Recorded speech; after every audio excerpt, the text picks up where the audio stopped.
Kadusel, kami menghibur orang semua. Suku Gorontalo yang juga menjadi nama sebuah provinsi memiliki keunikan tersendiri. Suku Gorontalo hidup dalam lingkungan keindahan alam Danau Limboto dan Teluk Tomini yang sangat indah dan tenang.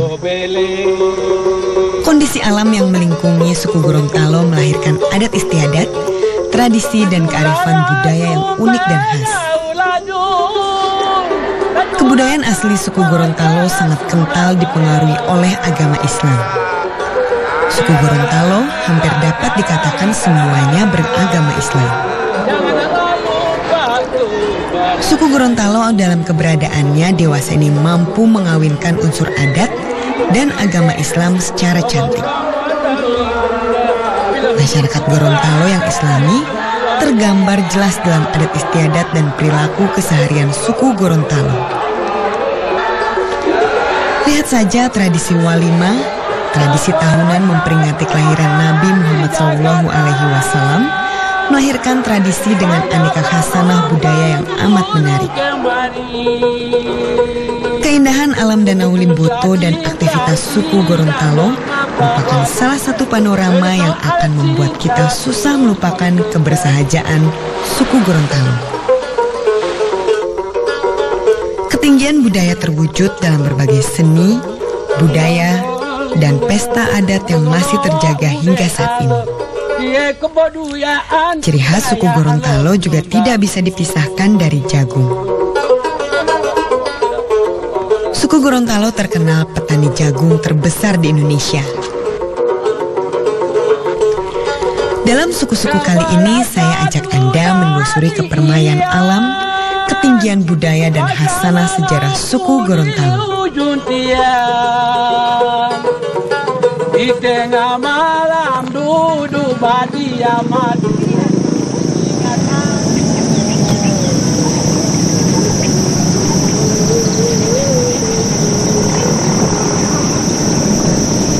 Danau Limboto menjadi daya tarik dan kebanggaan orang Gorontalo.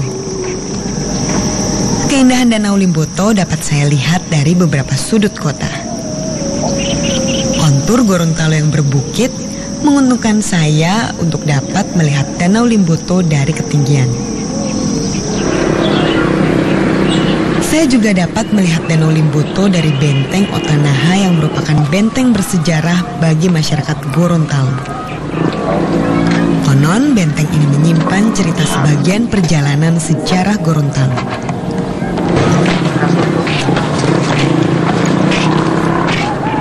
Ternyata dari Benteng Otanaha ini saya juga dapat melihat sebagian kota Gorontalo.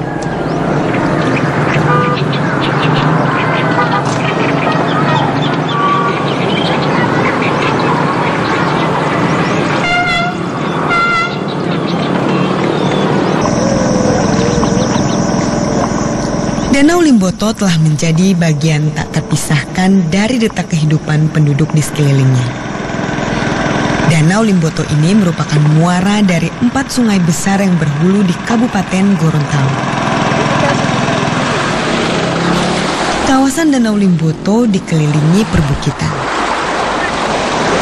Danau Limboto bukan hanya menjadi simbol Gorontalo, tetapi juga memberikan sumber penghidupan terutama bagi suku Gorontalo yang hidup di sekitarnya.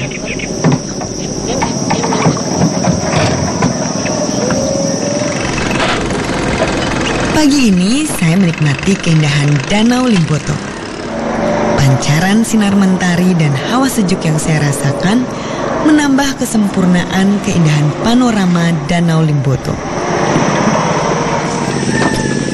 Di sini kesibukan sudah terjadi sejak dini hari. Nelayan yang mencari ikan sudah mulai kembali merapat ke daratan. Jujur saja, saya sempat kaget ketika melihat nelayan yang sudah membawa berkarung-karung ikan hasil tangkapan.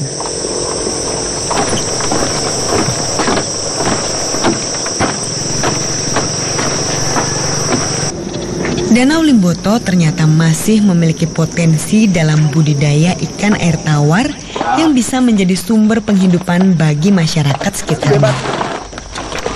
Meski kini sebagian perairan danau sudah mulai mengalami kedangkalan. Saya jadi prihatin dan berpikir bagaimana jadinya masyarakat mencari nafkah jika air danau semakin dangkal. Malam-malam menjaring. Ya. Mulai menjaringnya pagi, subuh. Orang mau diambil.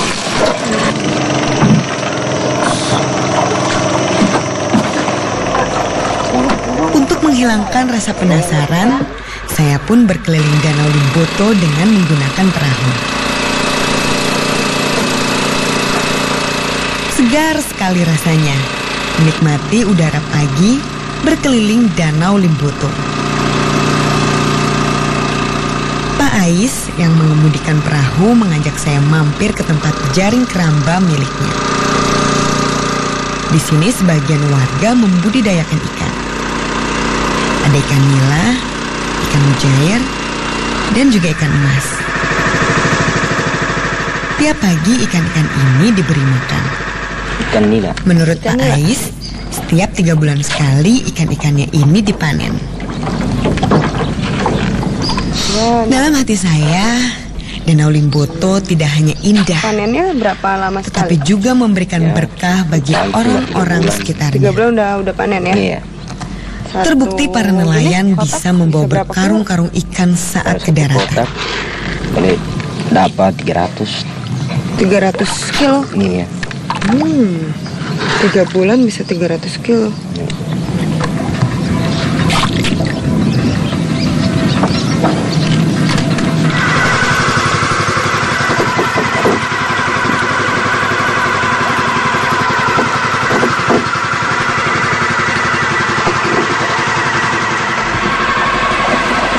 Selain mendapatkan ikan dari hasil budidaya, para nelayan juga menjaring udang liar yang ada di balik tanaman enceng gondok. Tanaman enceng gondok ternyata menjadi tempat favorit udang bersembunyi. Menurut Pak Alex, sang nelayan udang, menangkap udang ini untuk 2 jam. hitungan dan butuh 2 jam kesabaran. pancing baru ini ya.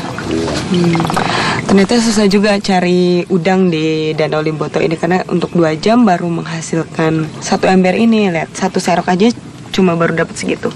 Ya Pak ya? Iya. Kilonya berapa Pak? 40.000 satu ember. 1 ember 40.000. Iya. Wah, udah ada yang beli tadi ya? Sekarang cari lagi. Iya.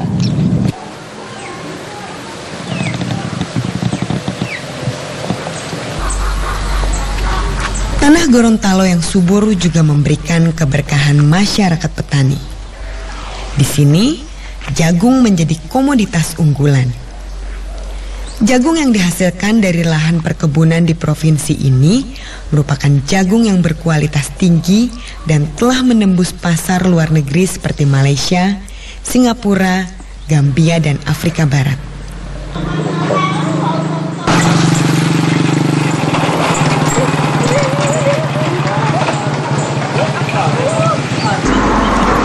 Beruntung saya datang ke Gorontalo di saat panen jagung. Hamparan kuning seolah turut mewarnai perjalanan saya kali ini. Jadinya, di sepanjang mata memandang selalu dihiasi warna kuning jagung yang sedang dijemur. Mungkin inilah yang disebut Gorontalo sebagai lumbung jagung.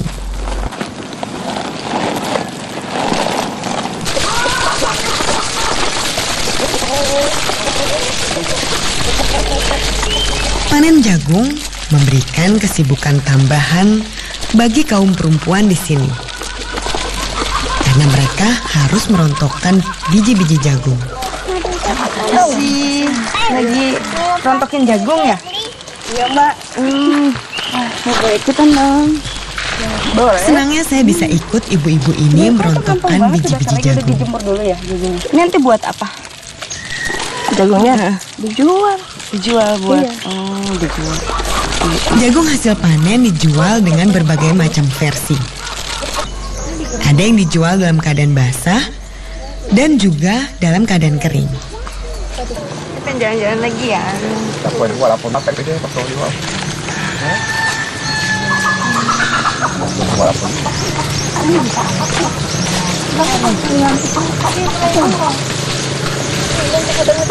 Ayo mama.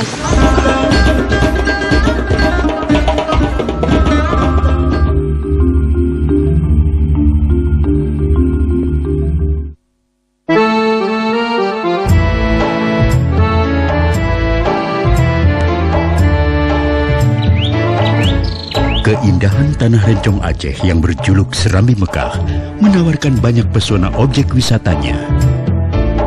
Keindahan pantainya, keagungan masjid rayanya, keartistikan rumah adatnya,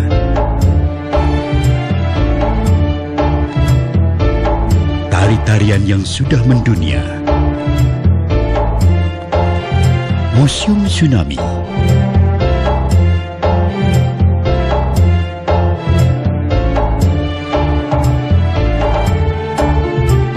kenikmatan teh tarik dan kopi tarik, semua ada di Provinsi Ujung Barat Nusantara.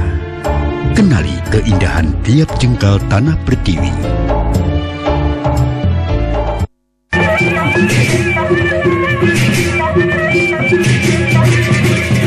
Sade merupakan salah satu dari komunitas suku Sasak yang ada di Lombok yang masih mempertahankan eksistensi kesasakannya. Desa ini berdiri sekitar tahun 1079 Masehi. Suku Sasak, warisan budaya Nusantara yang harus tetap lestari.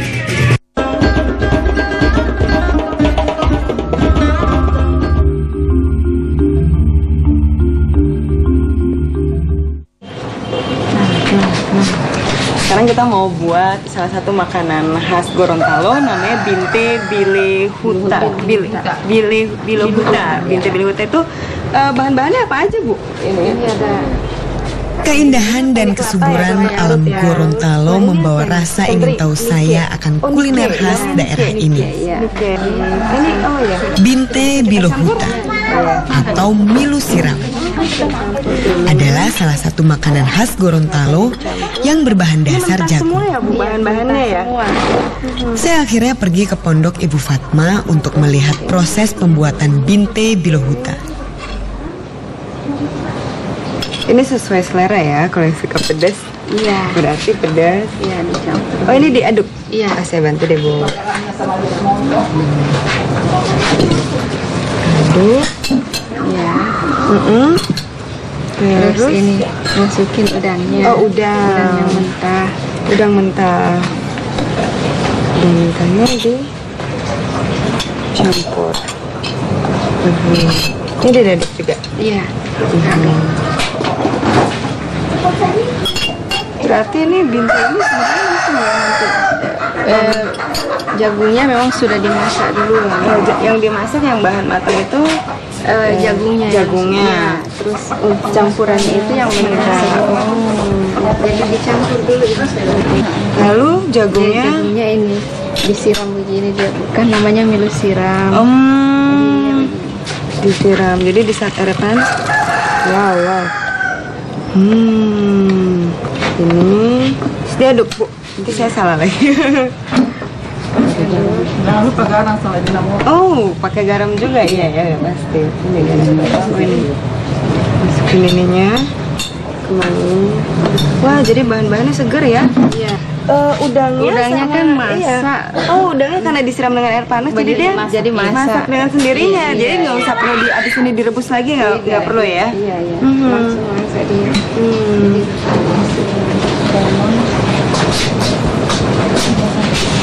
Ini biar ditambah segar, ditambah jeruk. Jadi ini dia pembuatan Binte Bilehuta.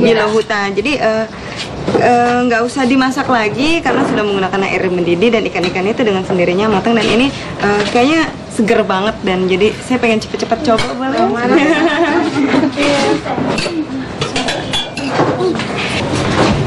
Wanginya sih udah segar ya. Kalau kurang asam, kurang lemon. Oh, ini.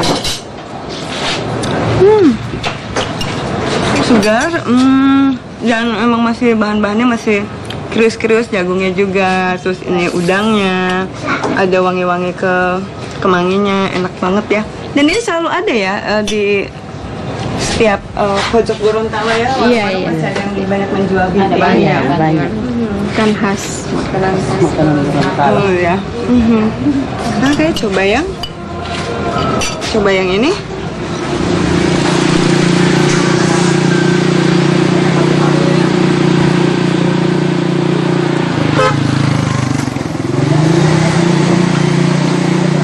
Iya itu sudah. Aku tuh pokoknya ada betia ungu. Kasih Bu, lagi buat apa ini Bu? Lagi ada kerawang ini, Bu. Kerawang tuh apa sih? Ini sulaman ya? Sulaman. Oh, sulaman. Susah ya kayaknya ya, harus ikut apa, udah ada polanya atau gimana sih ini? Ada, sudah. Oh, memang di kainnya sudah ada polanya. Kayaknya agak. Desa Bulota adalah desa penghasil kerajinan Karawo yang menjadi salah satu kerajinan khas Gorontalo. Kami di sini kan. Saya pun bertemu sekumpulan ibu yang sedang membuat Karawo. Sejak nenek moyang dulu. Nah, jadi untuk mengerjakan ini tidak harus menyita waktu yang seharian kerja di sini. Kita habis kerjakan kewajiban di rumah tangga dulu, habis nyuci, habis masak. Waktu kita yang masih tersisa ini kita gunakan untuk kerawang. Tergantung motif.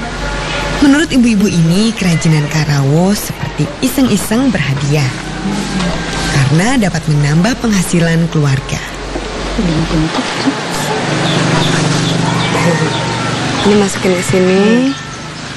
Lalu Masuk situ. ke sini. Iya. Sini. Baru lewat satu baris lagi. Sini. Ya. Terus masukin. Oh, ini ke bawahnya. Iya. Waduh, kayaknya kalau untuk kerajinan kerawang ini memang harus butuh penglihatan yang sangat ekstra, karena saya baru coba beberapa benang aja udah pusing ya Bu ya. Berarti harus udah kebiasaan ya Bu ya. Memang kalau tidak biasa pusing. Iya, pusing, ini sih udah pusing nih.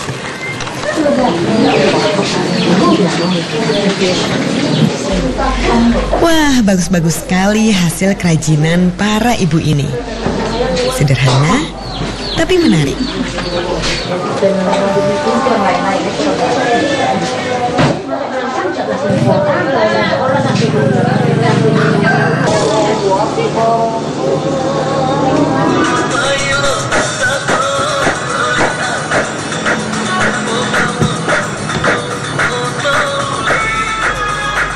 Keteguhan masyarakat Gorontalo menjaga nilai seni dan budaya peninggalan nenek moyang dapat saya rasakan ketika melihat sekumpulan anak remaja yang sedang berlatih tari.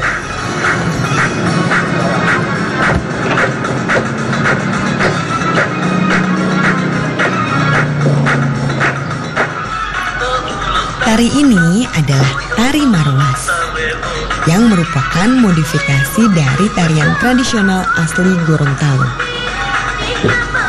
Tari Marwas bernuansa Melayu dan Islami. Memang unsur agamis tidak dapat dipisahkan dalam keseharian orang Gorontalo. Saya kagum melihat semangat para remaja ini berlatih tari. Nuansanya pun jadi berbeda, karena mereka berlatih di rumah adat Bantayopo Biide.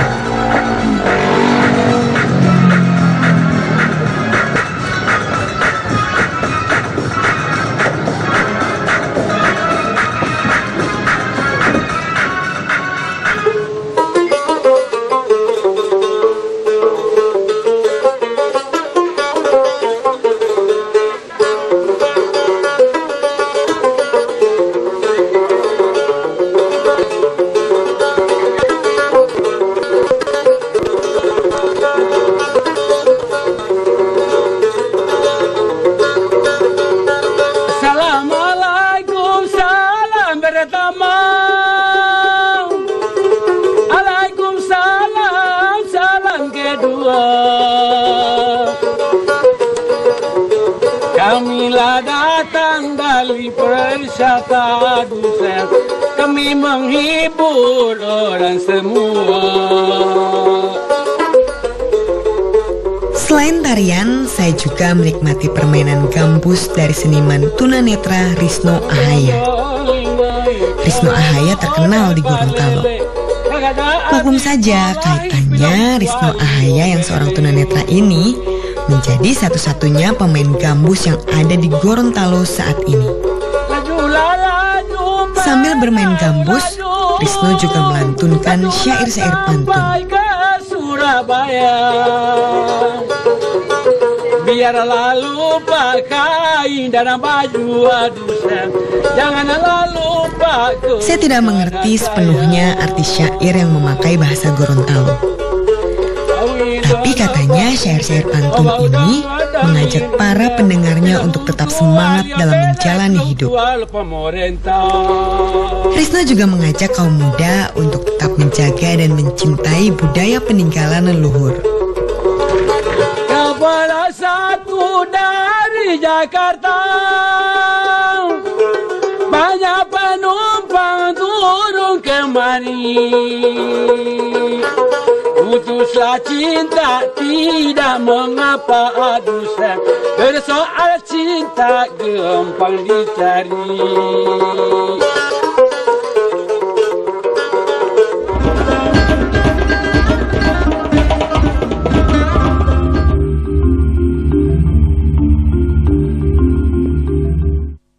Bukan pinang. Kain syual ini pada awalnya ditenun di Muntok, Bangka bagian barat. Kain syual ini terbagi dua motif, yaitu motif sungkit dengan motif ikat. Jadi perpaduan dua motif inilah yang dikatakan tenun syual. Bebek staman, bebek berkandang, motif gajah mada, kembang sepatu, kembang rukem, dan banyak lagi motif yang lainnya. Saya mengembangkan batik syual ini sejak ketuk palunya Provinsi Bangka Belitung pada tahun 2000. Kita harus punya kain khas daerah, yaitu kain syual, yang mana motif-motif batik syual ini kita ambil dari motif kain kunonya yang memang pengaruh dari budaya Cina.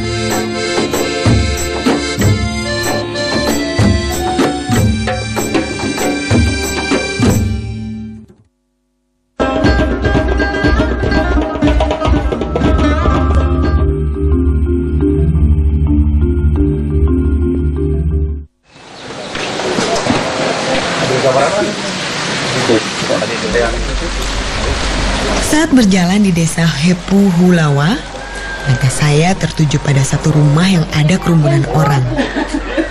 Yang ternyata di sini sedang ada ibu-ibu yang membuat kue apem bale. Kata ibu ini, kue apem bale dibuat untuk konsumsi peringatan Maulid Nabi besar Muhammad Shallallahu Alaihi Wasallam. Ini aja nih. Kagum sekali saya melihat kegotong royongan para ibu ini.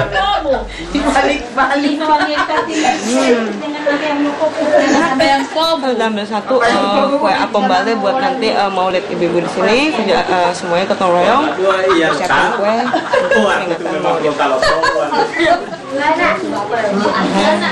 Enak? Pak, ini lagi buat apa sih? Kok saya lihat di tiap rumah ada yang buat kayak gini-gini? Bendera lagi, pakai bendera. Sepertinya hari ini memang menjadi hari sibuk bagi warga desa Hepu Hulawa. Karena saya melihat di tiap rumah warga sibuk membuat tulangga. Tulangga adalah kerangka untuk merangkai makanan. Kalau saya lihat seperti kerangka parsel. Memang menjadi ciri khas orang Gorontalo. Saat peringatan Maulid Nabi, mereka membuat tulangga yang diisi beraneka ragam makanan. Nah, tulangga yang sudah diisi makanan namanya walimah. Walimah diisi dengan rangkaian beraneka ragam makanan, mulai dari nasi, telur, dan kue-kue. Masjid Nurul Hayat yang hari ini menjadi tempat peringatan Maulid Nabi. Pagi-pagi warga sudah berbondong-bondong mengantarkan walimah. Wah, sangat beraneka ragam bentuk dan jenis makanan yang ada dalam walimah. Walimah-walimah ini diperuntukkan bagi warga yang berzikir di masjid. Memang sehari menjelang peringatan Maulid, banyak warga yang datang ke masjid untuk berzikir.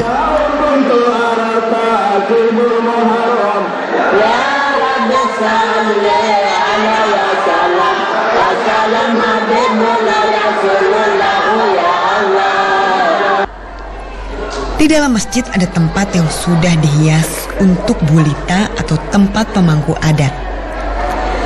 Saya jadi penasaran ingin mengetahuinya lebih jelas. Kegiatan ini sudah sejak dari dahulu kala, turun-temurun sejak Islam yang ada di Gorontalo. Jadi memang kegiatan ini memang sudah memang setiap tahun, setiap Maulid, dan sudah dari nenek moyang dulu sudah dilaksanakan. Iya Pak, terus kan saya melihat ada masyarakat yang datang terus dia membawa bingkisan atau walimah itu. Sebenarnya apa sih filosofi apa sih yang terkandung di dalam hantaran itu Pak? Kalau itu ada toyopo, walimah, langit. Itu menandakan bahwa setiap tahun kita ini menikmati rezeki yang diturunkan oleh Allah. Malah dengan adanya kegiatan semacam ini dari umat itu bersyukur menghantarkan walimah tolangga dengan toyopo itu ke para pezikir. Itu semata-mata penyerahan diri kepada Allah Subhanahu wa Ta'ala dalam rangka zikir itu. Zikir itu banyak salawat Nabi dan banyak menyebut nama Allah, asma Allah. Itu semata-mata untuk benar-benar meresapi ajaran Islam itu sendiri dan semata-mata menyerahkan diri kepada Allah. Itu semua ahli zikir itu. Mengikuti prosesi peringatan Maulid orang Gorontalo, mulai dari persiapannya, saya melihat adanya inkulturasi budaya dan agama. Saya kagum karena inkulturasi berjalan seiringan tanpa mengurangi makna satu sama lain. Saya jadi teringat falsafah hidup orang Gorontalo yang tertulis di rumah adat. Adati hula, hulao, to syarah, syarah hula, hulao, to Qur'ani. Ternyata tulisan itu bukan hanya semboyan belaka.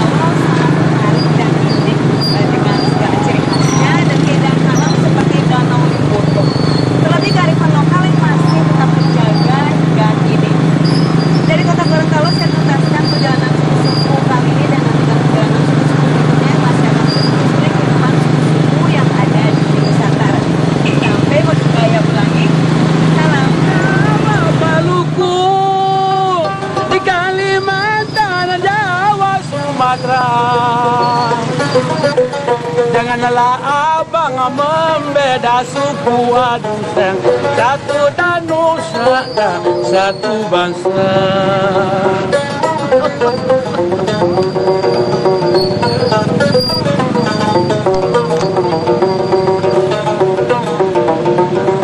Allah ndo pawarungi, ngolo odaringiri, oh pawantungi paroni hawadiri.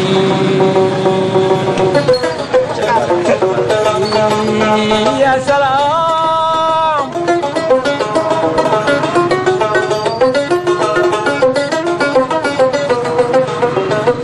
Owaulanda papaya todonggolo de bulondio.